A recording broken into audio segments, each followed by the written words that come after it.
Hello, everyone. Welcome to Coffee with the Councilors, the September version of it.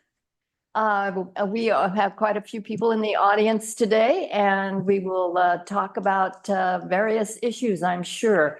I'm going to go through the audience and ask them what they'd like to talk about, and then I will talk to those on Zoom. But let me introduce our fellow counselor, Lisa, and our code enforcement officer, Daniel, and of course, Bruce is here to answer all of your great questions. So let's get. Rusty is here to make sure everything works.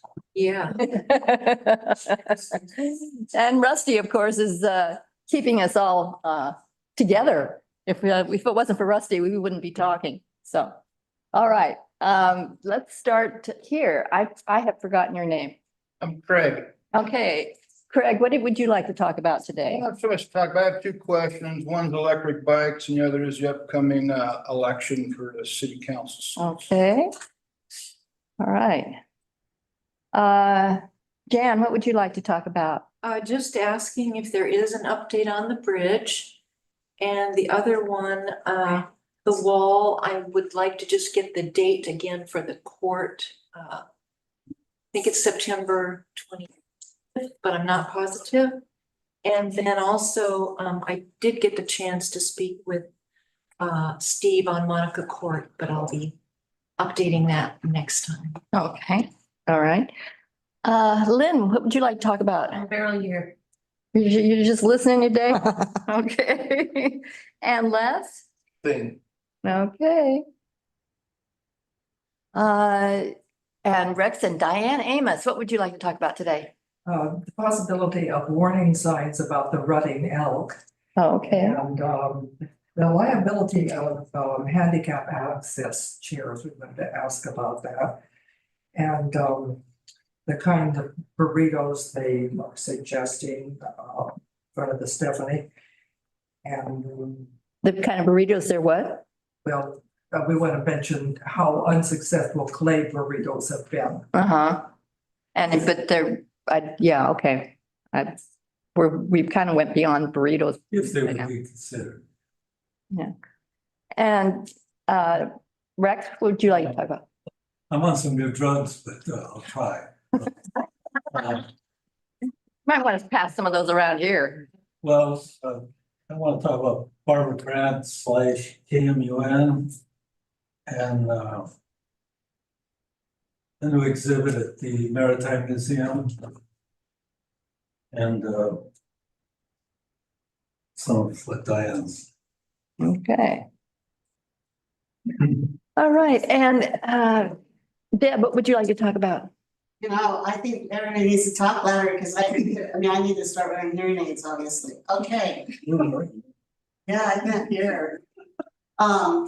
So I don't know if everybody can talk out. Yeah, speak up a little bit. I'm having a little trouble myself. I do my head still clogged up. Anyway, so I just wanted to talk about, have we completed the condemnation of the conference center property yet? Okay. Anything else? No, not yet, but who knows where that might go. Yeah, I know that feeling.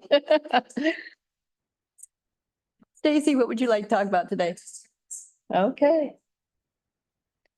All right. And Betty, what would you like to talk about? Well, I'd like to make an announcement later on and, well, two announcements. So I'll wait till the end. All right. Ginny, what would you like to talk about?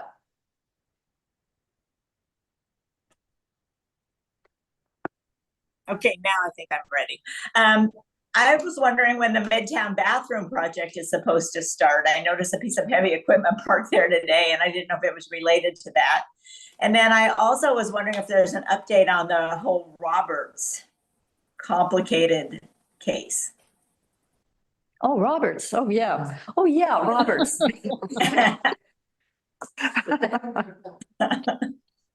That almost gets forgotten in everything else we've been doing lately. Right, but I thought that there might have been a decision that came through recently. Yeah, there was actually. Yeah. Okay, Randy, what would you like to talk about today? couple of questions about the school project, and then I see Karen's on the line, so I'll ask about the a defibrillator for the park courts for next summer. Okay. Okay. Oh, All right, and we have and that's Karen, right? Betsy. Betsy, oh, Betsy, I'm sorry. Betsy, what would you like to talk Okay. about? Well, just a couple of things, and I know with everything else that's going on, these are probably gonna be a little bit of a low priority, but one is smoking and the other one is signage. Smoking and Especially- signage, huh? Yeah. Okay.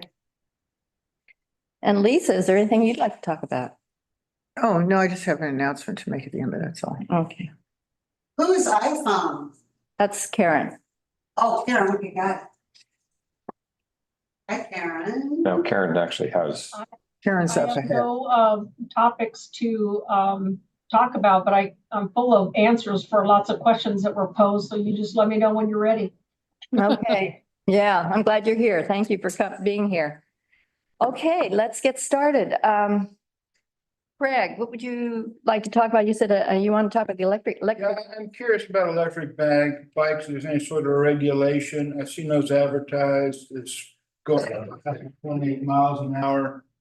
I was walking on the trail down by where those holding ponds are, and two young guys, probably teenagers, were coming on those bikes, and I knew they were coming. I got off the road, the path, there's no path. They could run me over, you know, if they weren't aware. There was, you know, there's no, as far as I know, they have to prove to anybody they can operate one of those like a motorcycle. They don't wear helmets. So, and I'm sure there's businesses here in town that make money.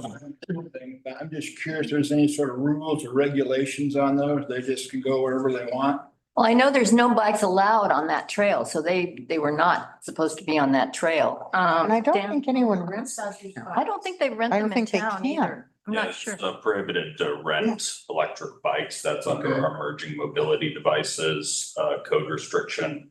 But when it comes to personal use of electric bikes, currently they are treated the same as a bicycle under our code.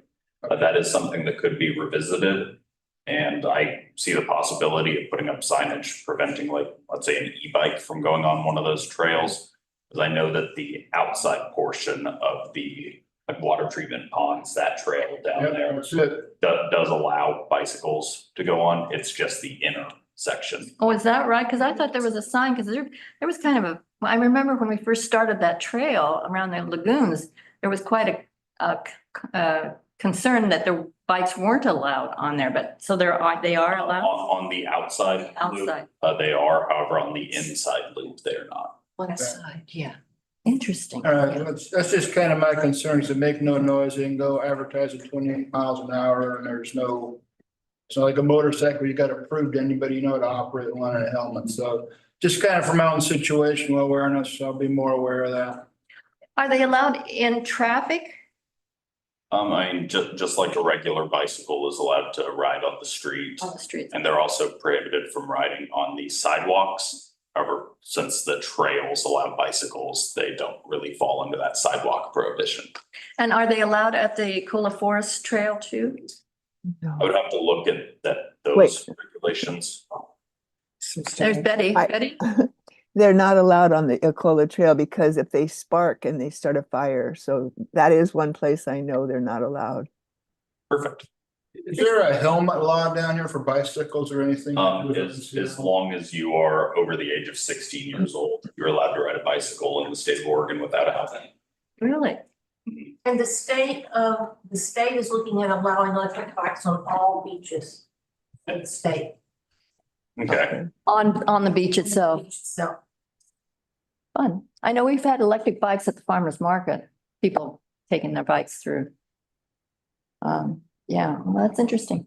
And you wanted to talk about the election? Yeah, I know there's city council seats that are open. I know that at some point there's like a discussion where the councilors take questions. Has that been scheduled? I haven't seen that anywhere. I'd like to participate. Segue. I will. Okay. Well, it's funny you should mention that. I was just talking to Lisa. I have an idea for next month's coffee with the councilors. And it looks like we have a land use situation coming up. I see. And I was thinking that possibly we would invite the council candidates to come and talk to the people attending the Coffee with the Councilors, so that there could be kind of a forum for the three council candidates. I don't know of any forums, candidate forums that are scheduled yet for the election, and this might help with people talking to the. We usually have one, Yeah, you know, and I and saw it at the coaster in the paper after it had happened, for last election. right, Yeah. and it's, I mean, it's been pretty, it's good. Yeah. People get to really sort of figure out where someone stands, and I don't know. I don't know why, we don't know for sure there won't be one this time. Someone might organize it, Yeah. but I think that's a great idea, because Yeah. it's more informal if it was here. Yeah. In other words, you could directly ask someone a question without having, a moderator. It would be great. Mhm. How do people feel about that? Would you be interested in seeing that? I definitely would attend it. I think you need a moderator though. Oh, yeah, I think there'll be a moderator, but would you be interested in hearing them? Don't all talk at once. Having it here, Yeah. Yeah, just at Coffee with the Councilors, have the candidates here at Coffee with the Councilors, and they could field questions or make a statement about what they're, and would it be in lieu of the coaster? well, we don't. Not necessarily, no. Yeah. Not necessarily. And we don't know if there's anything being planned at the coaster or Right. anywhere for Isn't that it matter. usually the Gazette or the Historian? What's that? Isn't it usually done by these? Not necessarily, huh? It wasn't last time. Yeah, so it could happen, but we don't know. I'm only concerned about space possibly be a problem here. If it's publicized that you're gonna wind up with the. Oh, you don't think there'd be enough room here? I don't think so. Oh, we also have Zoom so people could zoom in. That's true. Forget about that. So, And it also depends on whether it'd be okay with the city. I mean, it might require extra staffing and well, why? who knows? I don't know. I really would miss the one at the coaster. I mean, if we had. I don't think it- One. I don't think it's, I think we may not have any if we don't have this one. Because I don't know of anybody that's planning, does anybody know of anybody that's planning a full candidate forum or anything? Last time it was planned by Andrew at Tolawana Arts. So, I mean, Deb had one started, but it ended up being planned by Andrew. Hi, Jack. They've been to chamber before. What's that? The chamber has had them before over the years. Yeah, and I haven't heard anything from them either, so. Well, seems like I'm not a chamber member, but maybe somebody could ask if they would want to put one on. I mean, I think you could do more than one. Yeah, I mean, I can't, you don't need to just have one. You can have, you should have several actually, We're getting kind of close on time. a month. Because the ballots will be going out a few weeks before The the. ballots go out October 16th. Okay. Yeah, and so people don't start receiving them until around the 17th, 18th, 19th. Okay. Yeah. You'd have a moderator, but couldn't people ask a question without having to go through the moderator? Yeah. Yeah, and that would be nice. Should be crowd control. Hmm? Should be crowd control. Yeah, I don't know. I don't know that there'd be that many people at 10 o'clock on a Monday. I just mean, with the questions, like y'all do this. Yeah. Y'all are moderators, but it's not. Oh, someone would have to call on people, of course, yeah. Okay, well, we will consider that then, and we'll let you know. Okay, Craig, is that it? Sure. Okay. Jan, you wanted to talk about the bridge and the wall. Yeah, and then the Monica Court thing, I'm hoping to meet with Steve again. about Okay. that. Yeah, is there anything update on the bridge? Karen, can you give us an There is. update?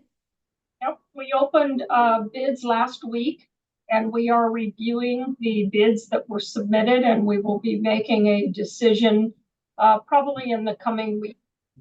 So this was not a low bid submission. This was a qualification based submission And it is for a structural engineer that can complete the review to let us know if the bridge can be retrofitted as it exists today, or if it has to be reconstructed. And so I will keep you updated. It's going to be a while for whoever gets awarded the bid to do the review. So it's going to be slow, but just know that's where we are with the process. Okay, great. And Daniel, any update on the wall? No update yet. We still have a court date set. And when is the court date? I thought it was already. So the August 28th one ended up being canceled by the judge. Okay, And so right now we're looking at a September 25th. Thank you. September 25th. And then the wall is, apologize. That's a Fifth Street. It's a wall, kind of a small retaining wall on Fifth Street. There's a poured masonry fence that by the letter of our code is too tall. Thank you. And Can I ask a question? sure. I never can figure out why some things go to the council for appeal and some things go to the municipal court. So why is this going to the municipal court? Because I issued a uniform citation. Okay, so anytime there's a uniform citation, it automatically goes to the court. They get Even if cited. it's a land use issue. I mean, if a citation has been issued for a violation of the code, those are cited into the municipal court. And the judge in the court, is he actually gonna decide whether it is a violation of the code? I mean, I believe he will make a determination based on the municipal court or the municipal codes that we have. So he will make a decision on that. okay. All right. And Steve might be able to speak to that too. Yeah, there was not, it was, fences and things like that don't require a building permit. So this was something that, it wasn't a land use decision, otherwise it would be coming to plan commission or council or appealed that way. I'm under the impression that if the judge makes a decision and does not issue a citation, that interpretation is that the wall is fine. If they issue, if the citation is issued, then I guess from there, we would continue to have conversations as to what the next steps are. So What should be talking here as far as height? I mean, what, Some portions, I believe, a couple inches, and some, do you remember, Daniel, what the variation was, a couple inches? Because the original grade of the lot varied where the wall is. Some portions are measured to be about 2 to 6 inches out of compliance, and others are about 2 feet. Those are just approximations off the top of my head, so. So if that is a fact, and the court says doesn't issue a citation, does that mean that anybody can build a wall 2 feet too high?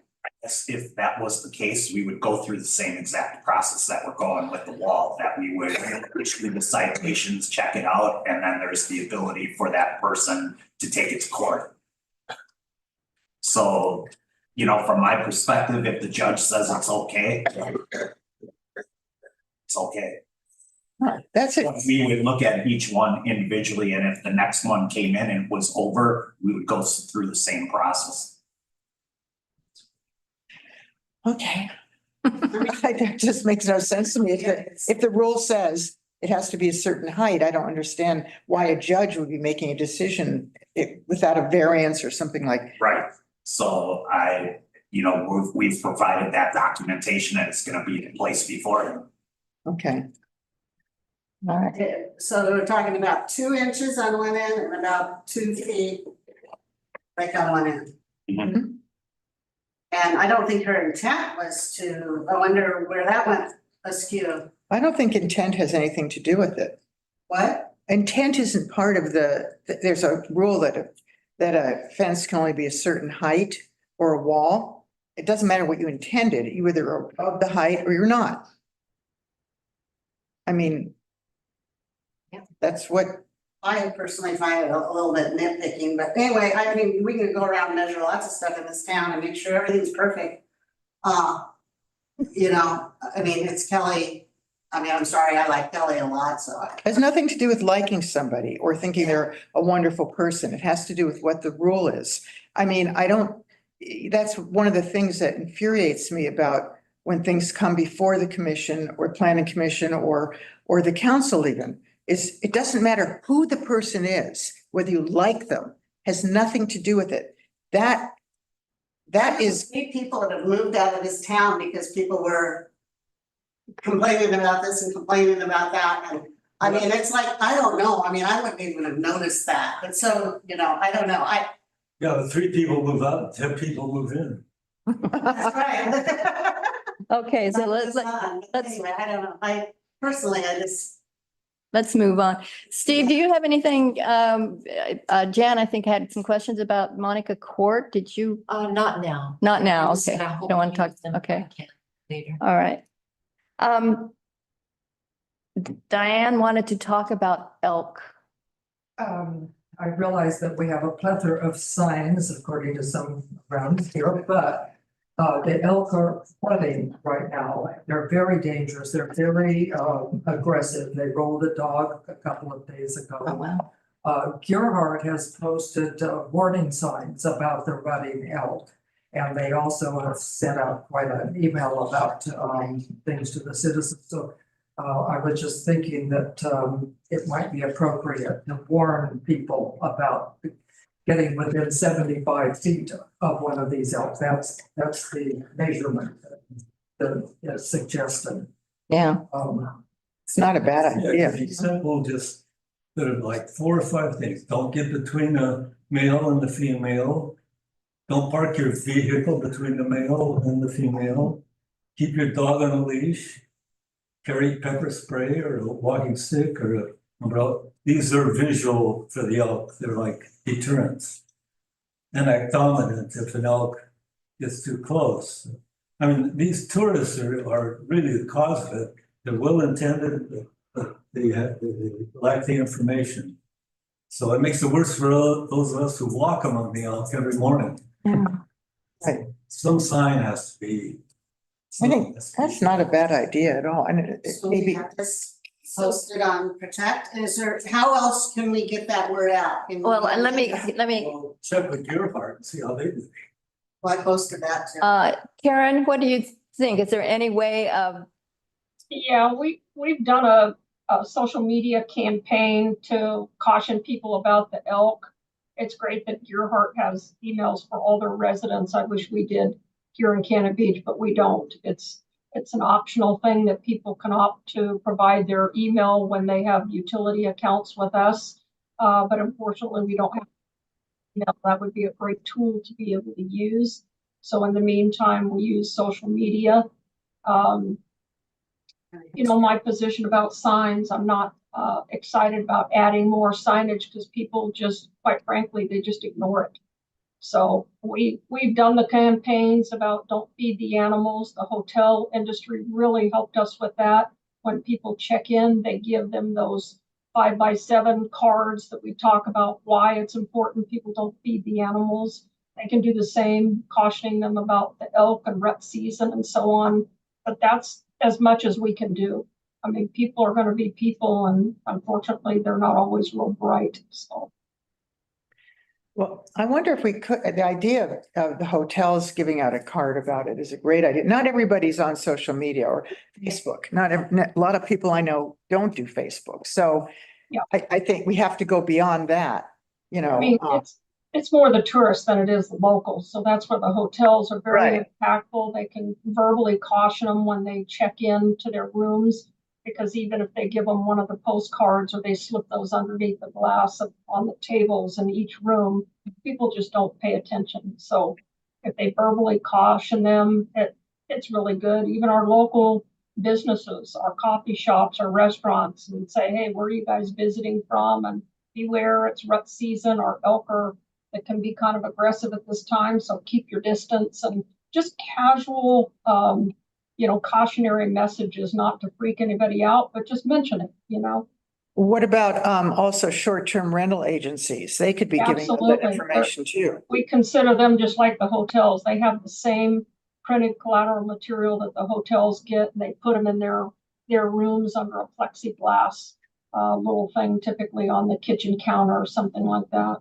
I think the problem though is day trippers that come in that aren't Yeah. checking into hotels or short-term rentals.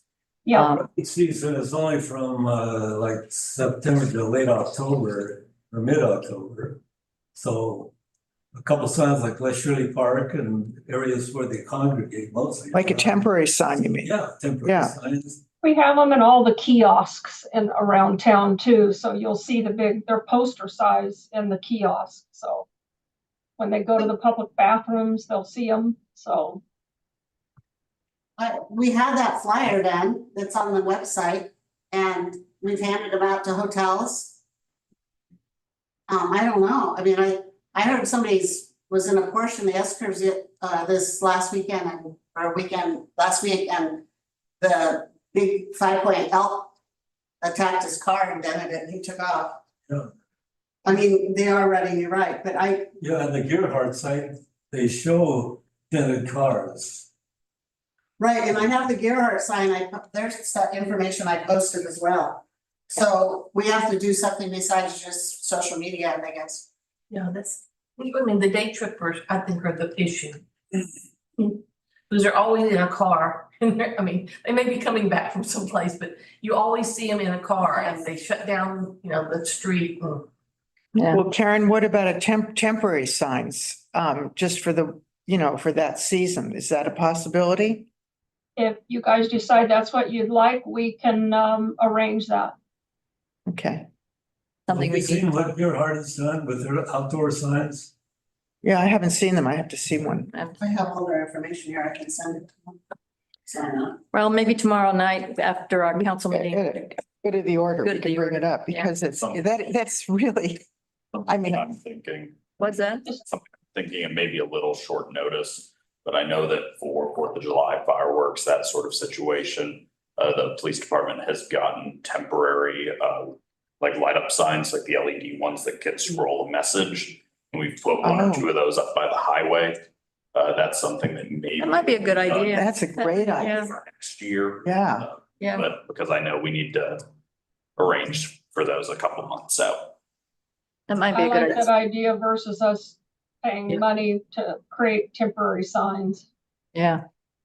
No, that's a great idea. I just, because I'm just terrified that someone's going to get hurt and Yeah. then, the elk population will be blamed for it when it actually is, an ignorant person just thinking that they're adorable and they want to take a picture. Yeah. Want to pet them. Okay, well, that's a good idea. Yeah, we should probably talk about Yeah. that. Yeah. Burritos, Well, getting hungry.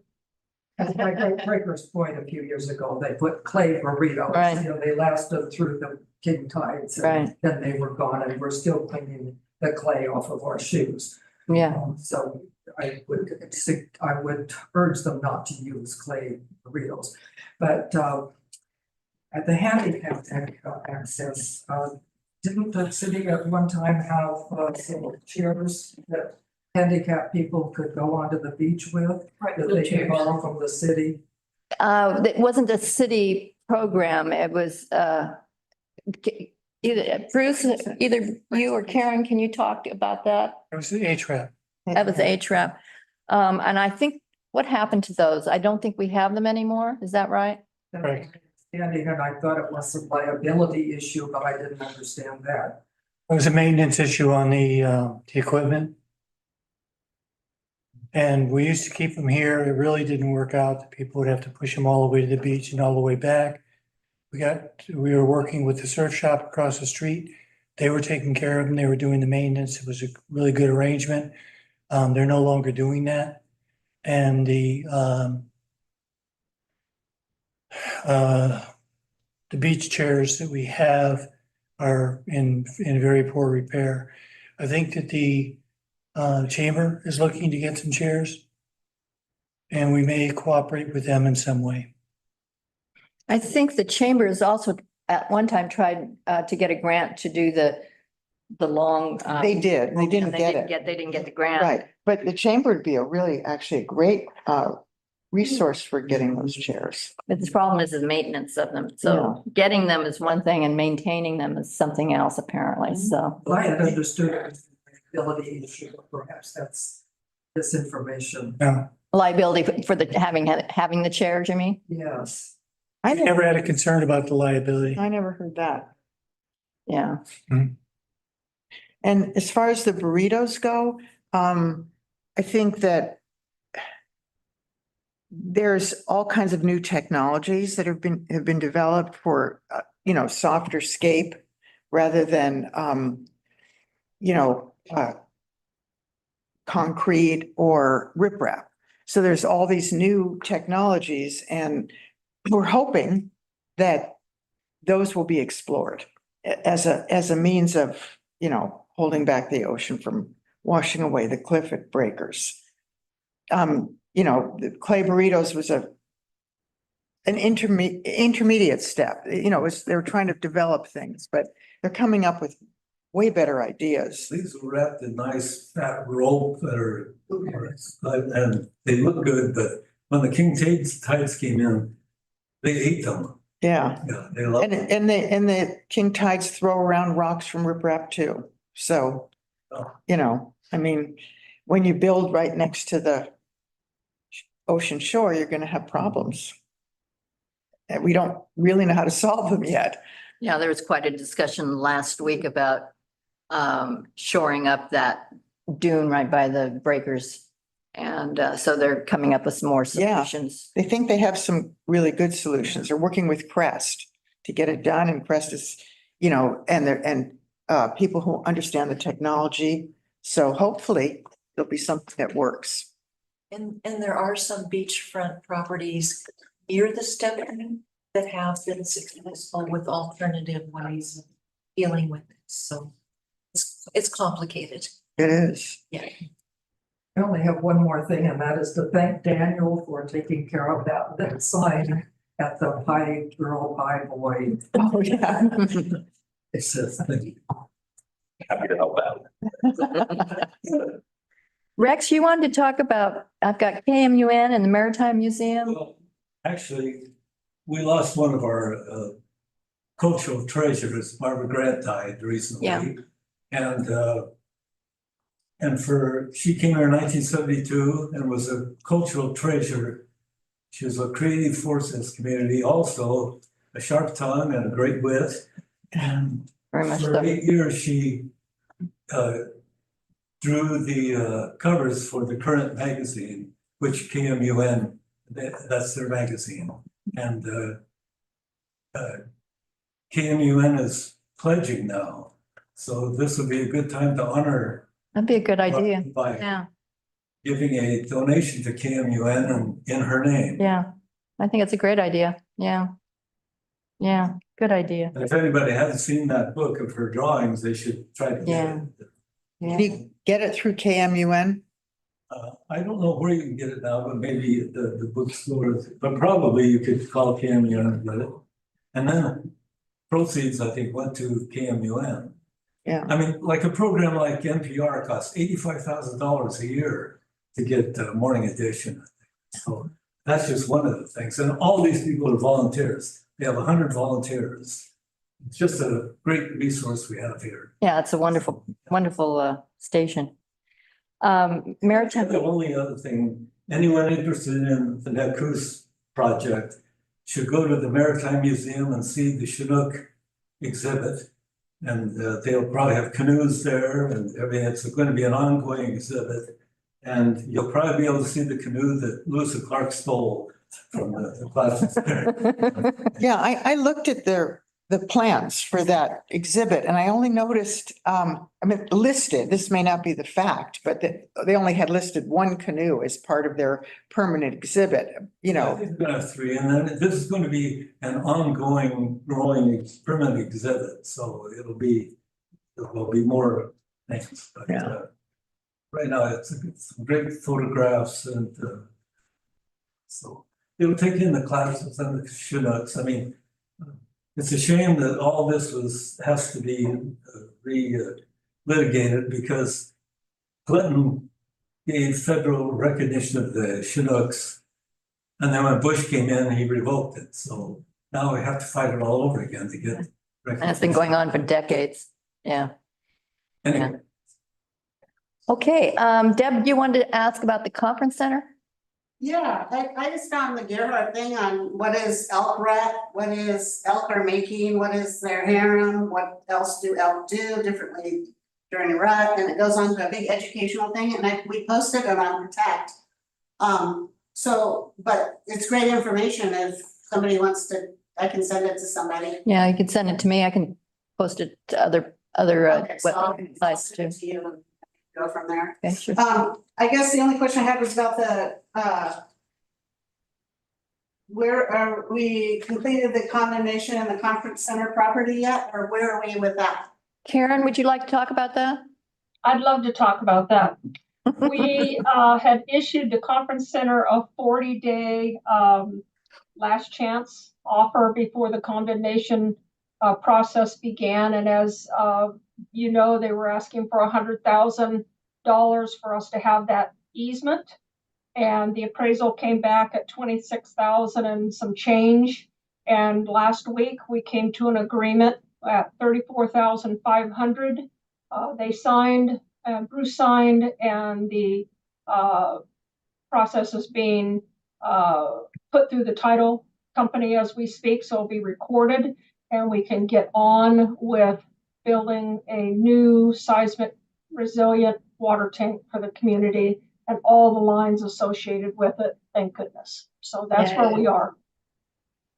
Yeah, hats off to the city attorneys for a great job. It was a long, painful process, and I think that everybody walked away feeling this was good.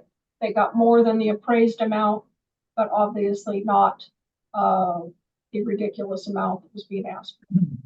And hats off to the city staff as well for hanging in there and getting it done. And now we're going to have a water resiliency. Yes, plan. thank you. I was hoping there was no more delays because, as you know, delays cost money. So that, along with the attorney fees, became very expensive. And as a largest user of water in our community, I was disappointed that we found ourselves in that position, but it's done and over and we get to move on. Yay. What was the final figure on that 34,500? Yes. I'll post it. Well, congratulations, Karen, and Yes. rest of the city Yes. staff and Bruce. I'm as well. happy for our entire community. I'm very happy. Yeah, that's How long- wonderful. The water stand, the water tank, how long before that? No cost. The construction of that will most likely start in 2025. We paused our engineering of it because I didn't want to spend money paying the engineers to finalize that plan in case I had to go to plan B and redo everything. So I wanted to spend as few dollars as possible. So now they've been given the green light to finish that plan. It's about probably 85% done. And so once that's done, it'll be put out to public bid, just like we have every other phase of this project. And construction will start sometime after. So construction will be in 2025 on the tank itself. We are going to begin the line replacement in the spring. We're doing some preliminary work right now as we speak. And so, but the actual excavation and line replacement will begin in the spring. Well, great. That's good news. Very good news. Yes, that's Yeah. fantastic news. You have no idea. I thought all of you could hear me screaming last week when I got the email from the attorney saying, we have an agreement. Yeah. I might have been on my knees thanking God right that moment. Well, thank you very much. That's great news. We needed some good news. All right, Ginny, you wanted to talk about the Midtown bathrooms and the Roberts case. Well, can Karen give us an update on the bathrooms? Is that project happening? I'd love to. We are starting Midtown bathrooms as of today. And so that will be through February. They should be wrapping everything up in February. So you'll see some chain link fence go up around the perimeter of that bathroom area so that they can stage their equipment inside that area safely. The public's not walking through there and have risk of injury. The porta potties will stay in the back just like they were all summer long. They're going to be serviced weekly. So people will have bathroom access when they're in Midtown. And we are really looking forward to the completion of that. It's a good contractor that's doing it. We're excited to see how things go. We don't anticipate any major problems. You'll see a container in the city lot across the street just because there's not very much room for us to deal with debris and whatnot. So we gave them a right-of-way permit to be in that area. So you'll see some heavy equipment staged there, and that's what it's about. It's for the Midtown bathroom and to not disturb either business on either side of that area. But there will be some access to the bathrooms while this is going The on? the entire Midtown bathroom for public safety needs to be closed and restricted. We had tried to keep one side or other open, and we couldn't get any contractor that would bid on the job. They did not want the liability of someone getting hurt or walking through an active work zone. They just wouldn't come and play. So we had to rebid it and say the whole area could be closed during that time. And then we got multiple contractors that submitted for the job. Yeah, that's understandable. How long will it take? Do you know? They should wrap up in February, late February. Oh, that's not bad. Okay. Yeah. Yeah, good. And then the Roberts case. Yes, Steve here. Well, I know about as much as council. I know that we had talked to Bill Kavaisman. He had given us a brief update.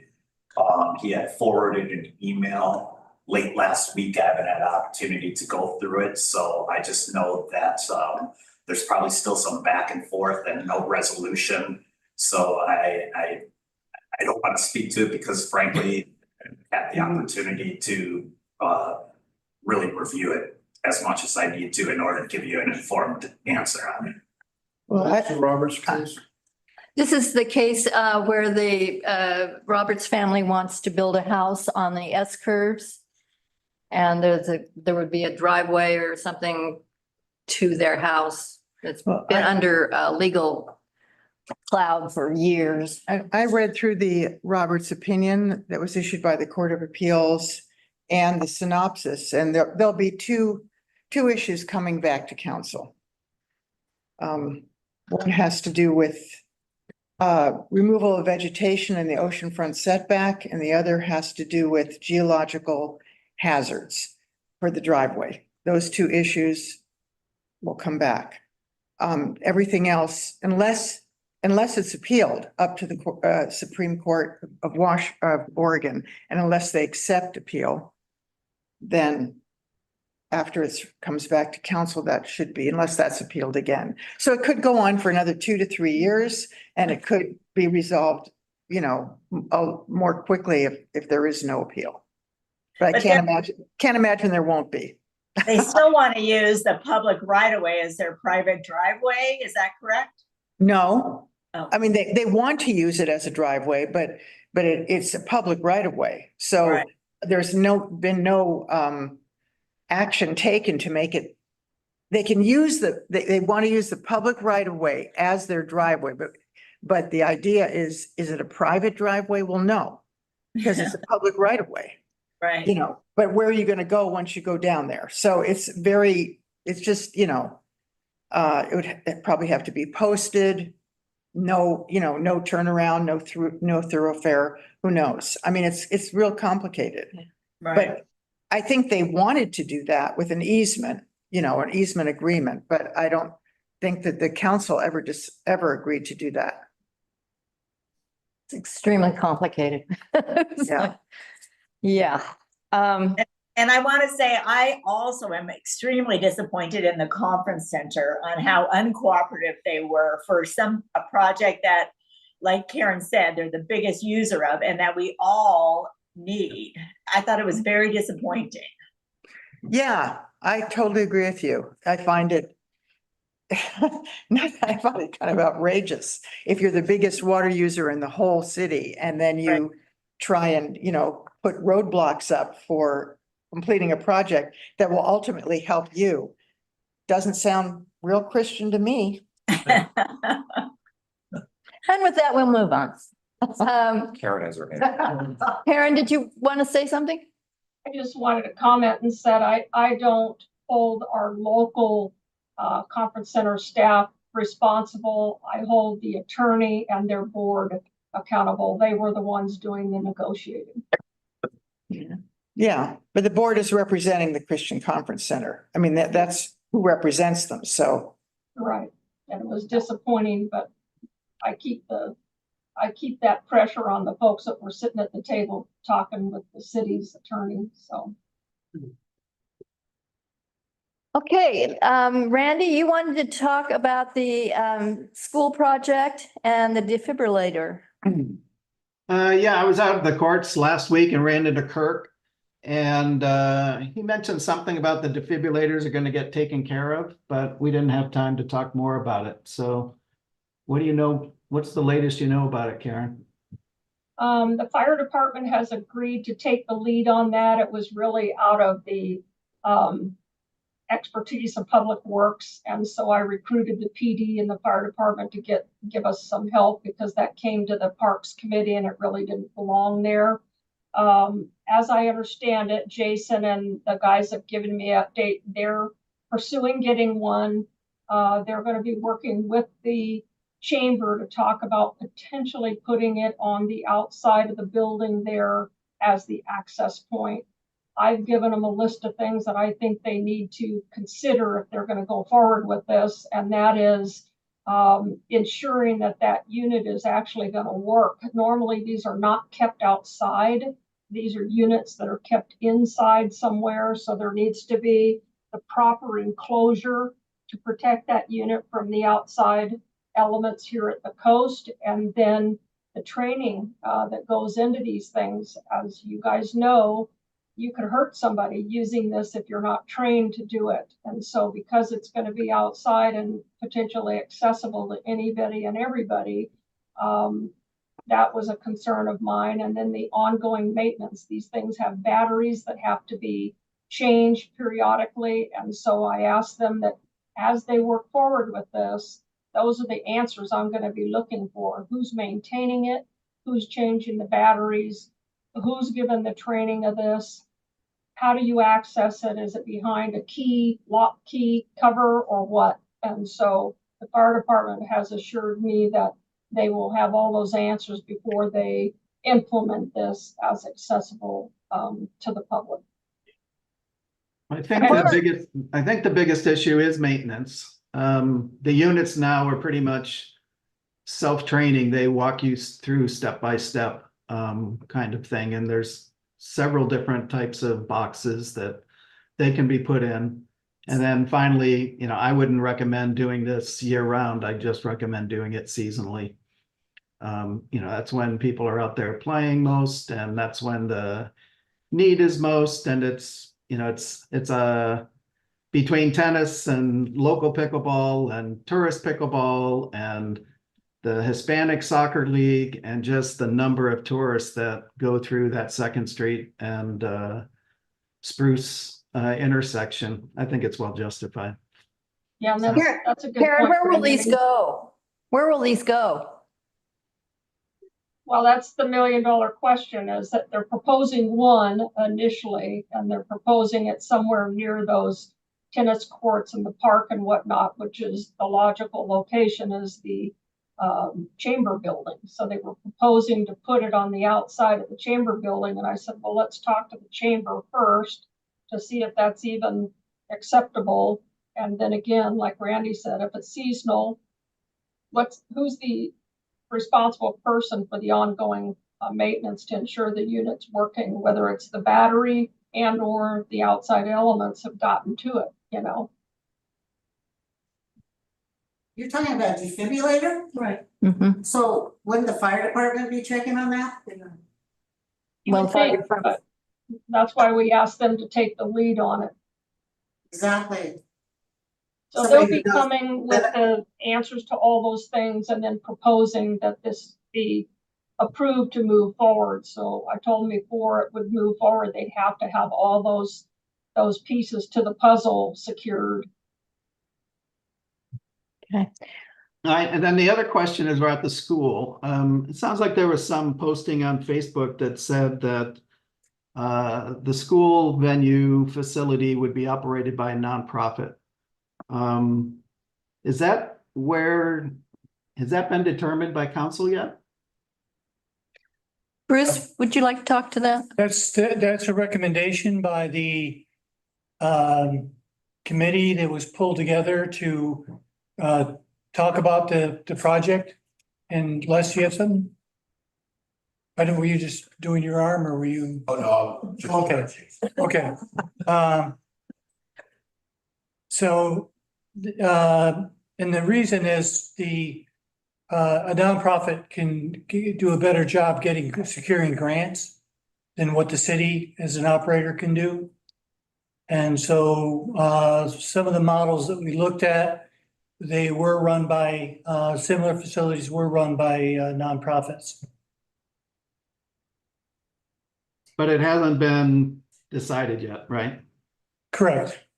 And then there also sounded like there were potential issues about, you know, being maintained by a nonprofit would create some issues on tax-free for the bonds. Is that an issue? If becomes an issue for the bonds, if we bring somebody in like a corporation comes in and is making money on a facility that was paid for with bonds, that becomes a problem. So as a nonprofit, it shouldn't be then, right? Correct. And then you had made some comment before a long time ago that basically said if a nonprofit was running it, the nonprofit would be responsible for doing all of the landscaping and maintenance.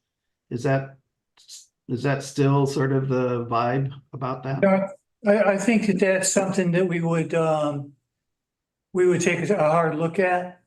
But it's possible, for example, for the city to contract separately than the nonprofit. But maybe we want to have the nonprofit be the one that contracts for it. We're not that far along in that. Yeah. That yet. And then my guess is in either case, the money still has to flow through the city to be given to the nonprofit or the landscape companies, right? Yes. Okay, thanks. Okay, Betsy, you wanted to talk about smoking and signage. Oops. Yes, well, just a couple of little quick things. One is I really enjoyed the cottage tour. I thought it was a real success and I enjoyed going to the cottages. And I also appreciated that the History Center invited some local nonprofits, including the North Coast Land Conservancy, to table at houses so that people who are on the tour can understand what this community does to protect our environment.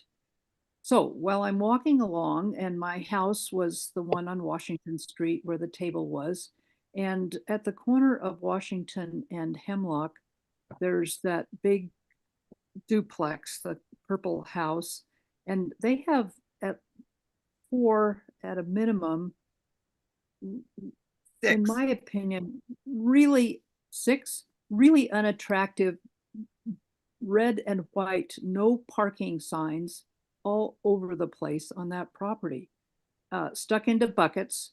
And I know we don't really have a lot of restrictions on appearances on private properties, or maybe it's different for duplexes. I just want to throw it out there that I just was so charmed by the cottage tour and was so appalled by how really ugly those signs are and how they really don't fit into the village character. Okay, so there's that. And then I was in McMinnville a week or two ago, and like Santa Barbara, California, they do not allow any smoking in their downtown area. And it was posted, and I thought, oh, how delightful. So I just thought I'd throw that out there. There's a lot of other fish to fry on the council docket right now. And so sometime on down the line, that would be something to think about talking about. And speaking of pickleball, I think the Nakus Center is going to be a fabulous addition to the community for indoor pickleball and other sports and places for children to play during the winter here. Thank you. Smoking, prohibiting smoking downtown. I'm not even sure, is that allowed? I mean, well, we have to talk to McMinnville, I guess. I mean, and yeah. Yeah, if McMinnville's McMinnville's doing it, an Oregon. must be. Anyway. Interesting idea. Maybe I mean, it's not a state.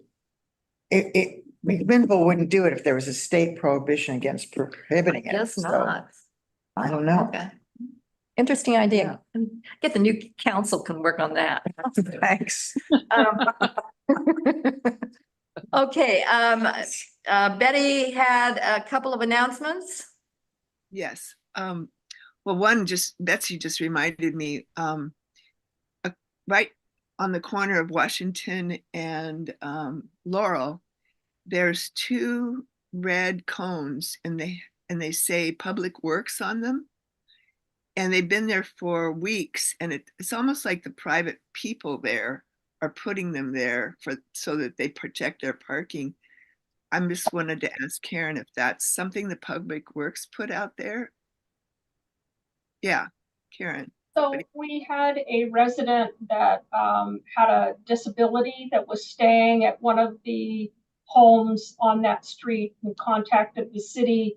The driveway to the home did not allow the person to be able to get out of the vehicle successfully. And because it was an older home, apparently the parking on the property was grandfathered.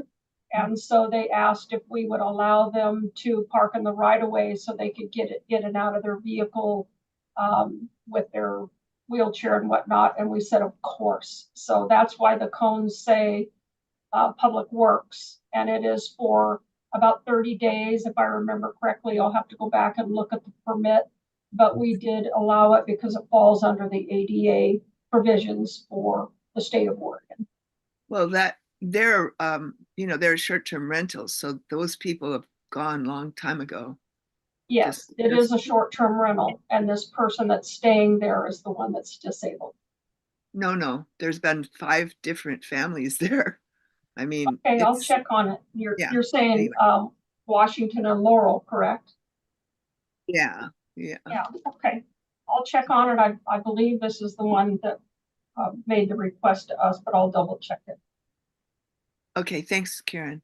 You're welcome. The other thing is, this Saturday, we're going to have a wonderful Weed Warrior weekend on Saturday from 10 to noon at the Little Pompeii ponds. And we'd love to have people come out and join us.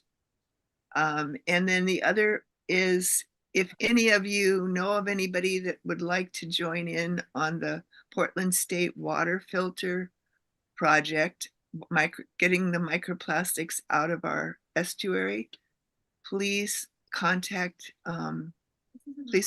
me through the city. Maybe Karen could give you my phone number. But anyway, I just really want us to all take part in this. It's such a great project, and a lot of people in this town said yes, but their situation is too small. So if you have a bigger area and you can fit a water filter, please let us know. I put the email on the bulletin blast that I sent out, Betty. I didn't want to put your phone number without your permission, so watch your email. That's probably where people will reach out to you. Yeah, thank you. I got 3 people. That was really sweet. That's good. Yeah, it was wonderful. Thank you, Karen. And Betty, I just checked the permit that was granted to that property on Washington.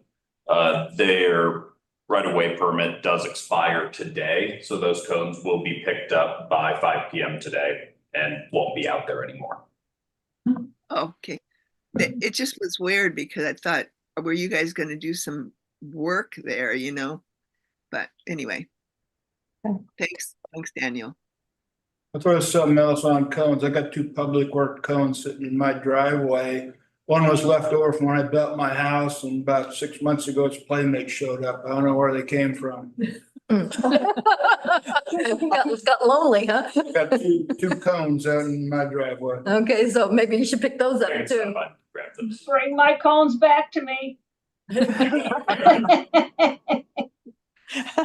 Lisa, you had an announcement. Oh, yeah, the next planning commission meeting, Les, is that the 26th or the 25th? The next planning commission, it's the 4th Thursday, 26th, yeah. And the tree ordinance is going to be looked at again. And when we did it, when it was before the planning commission last time, several commissioners said that they really thought we should have some outside expertise review it, that was really important. Not to just do it in-house, but to bring in some real expertise. So we did, and we got someone from the Oregon Department of Forestry. She's a community outreach person. She does tree codes all over the state of Oregon in many different municipalities. She has reviewed ours. She has made some substantive changes and some just, ways of saying things, grammatical, more than grammatical though, but changes, suggestions. And we're incorporating those changes that she recommended. And then she said that with those changes, our tree code would be, no more onerous or, that different than any other tree code within the state of Oregon. So it'll be interesting. I'm hoping she'll come and speak if she can, but she's very busy. She teaches at Oregon State University. She's, and school has started. So that's another side job she has, is teaching 2 courses. So anyway, it's going to be, I feel like now, and we also had it reviewed by, the city arborist, Jeff Gearhart, and he made some great suggestions too. So I feel like now we're sort of really on track in satisfying requirements of having outside eyes and expertise eyes look at it. And so I'm looking forward to everyone's feedback on it. Is it available for review anywhere? It will be. Right now, we're still working on the changes because we just got them last week from ODF. Will it be available before the meeting next Thursday? I'm definitely hoping it will be, yes. It has to be. Has to be in their Yeah. packet. Has to be in Yeah, the- so it'll be in the packet. I'll see it in the packet. Yeah, but I'd like it if it was before then, but I don't know how fast we can work. And so, Understandable. yeah. When do So- you usually get your packets? How many days ahead of? 7 days. 7 days ahead of the packet. So maybe by this Thursday. Yeah, But remember, we wanted to push the formal review back a month, but have Jennifer come in right. to talk to her. Planning So the commission. formal review, the actual formal review won't be until October, but we'll have this person from ODF answering questions and giving, feedback. So hopefully it will be in the packet though, what we have so far. Absolutely will be Yeah. in the packet for October, but I'm Right. hoping to get it published even sooner. No, I'd like to see it in the packet, if you get it in for September. So when she comes, people know what we're talking about. Yeah. May or may not be. Yeah, and if we can't meet that deadline and we just can't get it done in time, then we'll definitely have to just push it over to the next month. But I just wanted people to know that we did take to heart what was said and go out and get people who work in this business, to review it. Thank you. Okay, I think we are just 5 minutes over time, but we had a lot of good discussion and we hope to see you back here next month and possibly with the 3 candidates running for city council. Betsy, real quick. Karen has her hand up. Is there a breakfast? Breakfast on the Legion, in the Legion on the 22nd. Is it the 22nd? Okay. Okay, so next Sunday then. Yeah. Next Sunday, okay. Breakfast at the Legion next Sunday. Really good breakfast too. Yeah, Betsy? One more time, Karen has her hand up. Yeah, Well, I one think more, Karen- just real quick, Yeah. we will have an opening on the Public Works Committee coming up, and our meetings are every month on the third Tuesday of the month, which means tomorrow is our next meeting. That's where you can get all the updates on every project we have going on, and you see all the projects that the Budget Committee and Council gave me money for. So you'll see everything we have going on this year. And those meetings are where we talk about the status of everything every single month. So that's a good place for you guys to get those updates. And because we'll have an opening, I know where all of you live. You need to come join us. You don't have to be an engineer to be on the Public Works Committee, I promise. But think about it. Thanks, Okay. everybody. Sounds good. Sounds good. Karen, are you putting a notice out about the Midtown bathroom? I'm sorry, say again? Are you putting out a notice on the Midtown bathroom that we can post? I can. I'll put something on Facebook, and like I say, we do it every month. We give updates on it. Other than that, we don't necessarily put out bulletins about projects, but I try to put something on Facebook anytime any city infrastructure or street or anything's going to be restricted from public use. I try to put a post up there to let people know. And of course, we talk about these in council meetings when I'm getting approval for things. We talk about timelines. So, but I know it's easy. A lot of things going on. Lots of times people forget when things are happening. So those monthly public works meetings are going to be your point of update all the time. All right, well, I'm going to wrap the meeting up. If you have any other questions of Karen or anybody else, you can do it on your own. So we will see you next month, and please join us. We might have something going on campaign wise. So talk to you later. Thank you. Thank you. Bye-bye.